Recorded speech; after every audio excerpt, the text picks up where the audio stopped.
Is this thing on? Welcome back to Big Mouth, and fancy seeing you here in June. I'm very welcome, my friends, and especially my enemies. Come in, sit down, no touching. I don't do the touching. Welcome back to Big Mouth, and you can keep this and any other conversation I ignite going over on my Twitter at Movies TV Mad and my newly created Vero at Big Mouth 1, and the extension of this channel is my Instagram, Big Mouth, of course. So welcome to the dceu Extra, my first chance to react to last night's Release the Snyder Cut event. Wow, 100,000 tweets. And this again started earlier than I thought. I was telling you how convenient the 8 p.m. UK time slot was going to be. Well, again, Zack Snyder had other ideas, and that's absolutely fine. We are here to push. We are here to help. We are here to get him back running the dceu, and he gave us some great gems because it was Ben Affleck night initially, but we then went on to Henry Cavill, and he posted something amazing. It's Superman with a hand round him, crushing him, pulling him down, and the text says he has yet to rise. What does this mean? Pretty obvious that he hasn't risen yet, because we haven't seen him rise yet, because he doesn't treat the theatrical cut as an official continuation of his story, and that's dead on. So it was great. We even got another one, and this is great. And there's one of Henry in his vest from Man of Steel saying, "Love Henry" as well. So that's brilliant. And 100k tweets here officially.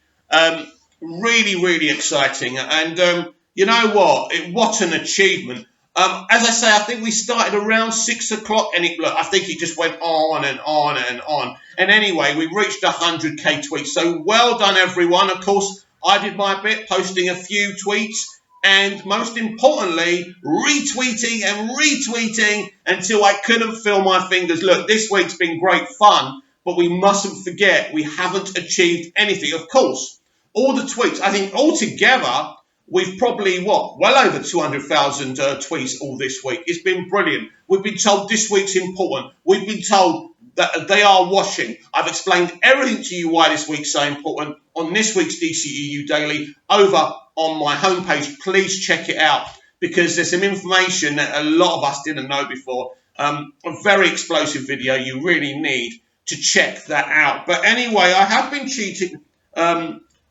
away. Tomorrow is the big 2 years since the Frankenstein's Monster, which is Justice League theatrical release, was out. 2 years. And a lot's been said about Joss Whedon. And I thought I'd tweet about it anyway. And where are we? Here we are.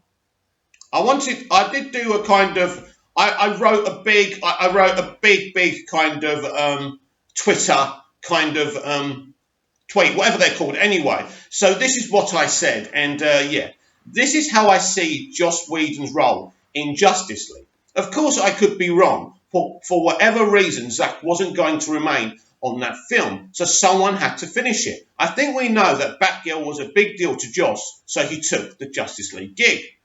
So he came onto a film, I believe, where he was given the remit of having to rewrite and reshoot a film that was dark and compelling and turn it into a family film that had to be 2 hours long. In just a few months, this was an absolutely impossible task for anyone to do.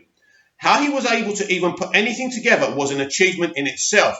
But of course, the finished article was never going to be of the quality of a studio picture. That's not on Joss, that was on the studio head. Ultimately, this is what I believe what should have happened. And I've said this to you guys so many times.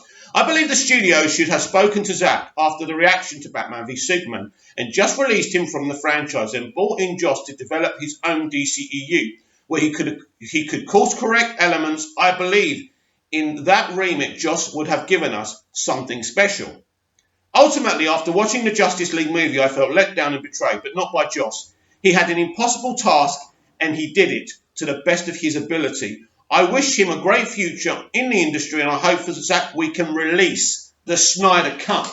And that's what I had to say about that. Now, a lot of you, I know, will not agree. A lot of you have gone in on him. You've tagged him. I've tagged him there, and you've been, well, let's be honest, quite abusive and rude to him. And I just don't see how being abusive and rude to him for the part he played in what happened really does anything.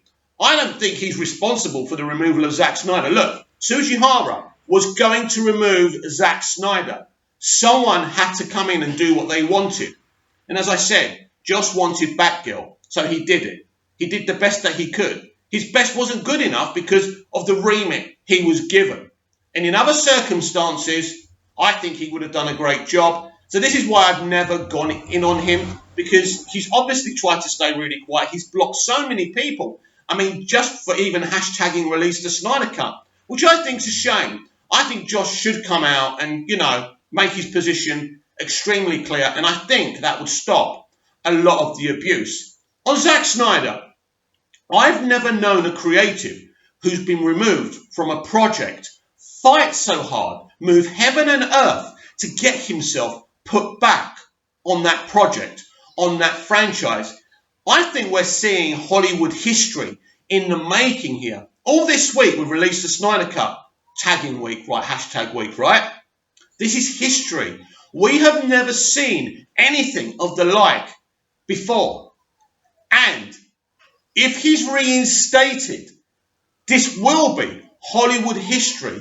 This will be an outstanding turn of events when we think about what's been going on for the past 2 years. It's amazing. And Zack Snyder has been the one pushing for this, inspiring us to help him push for this, mainly because we want to see the Snyder Cut. But we know what happened to him was wrong. As I said in that tweet, if you're going to get rid of him, once he's finished it, or even when he's just starting Justice League, hold up, pull up the brakes, and if you don't want him involved anymore, just say, look, Zack, because of this reason or that, we can't carry on with you, I'm afraid. Bring Joss Whedon in, let him actually do his own thing, not cut to pieces somebody else's project and try and fix it, like, that paperwork where you tear up and you try and put the sellotape on it. That's what the theatrical version of Justice League is. So everyone's kind of collateral damage here. Joss Whedon, Zack Snyder, it was just done the wrong way, and we've talked and talked and talked about it until we've been blue in the face. So the fact remains today, I don't think they're going to do an event. I think they did a Man of Steel or watch party yesterday, and today's Batman v Superman. Now, what I'm going to attempt to do is combine them. Binge Batman v Superman and Man of Steel back-to-back together, Man of Steel, Batman v Superman, and tweet about them at the same time. Because I've only just got over 800 subscribers, I don't think I can do live videos. Otherwise, I would have done it here live, but unfortunately I can't do that, so I'll do it that way. So I think today's meant to be just tweeting all throughout the day about BVS, so do that as much as you can. Very exciting. And then tomorrow is the big final push. Exactly 2 years since the Justice League theatrical release was in cinemas. A massive day. A massive final push is needed. And by the way, I don't know what Zack and RT Snyder Cut have got planned for that. Saying exciting. I'll be involved in that. But do look out on Vero. If he posts a picture out, that means he definitely wants us to go again today. So we will be ready. I know we are. It's been a very successful week. But that final push is important because remember, they are watching.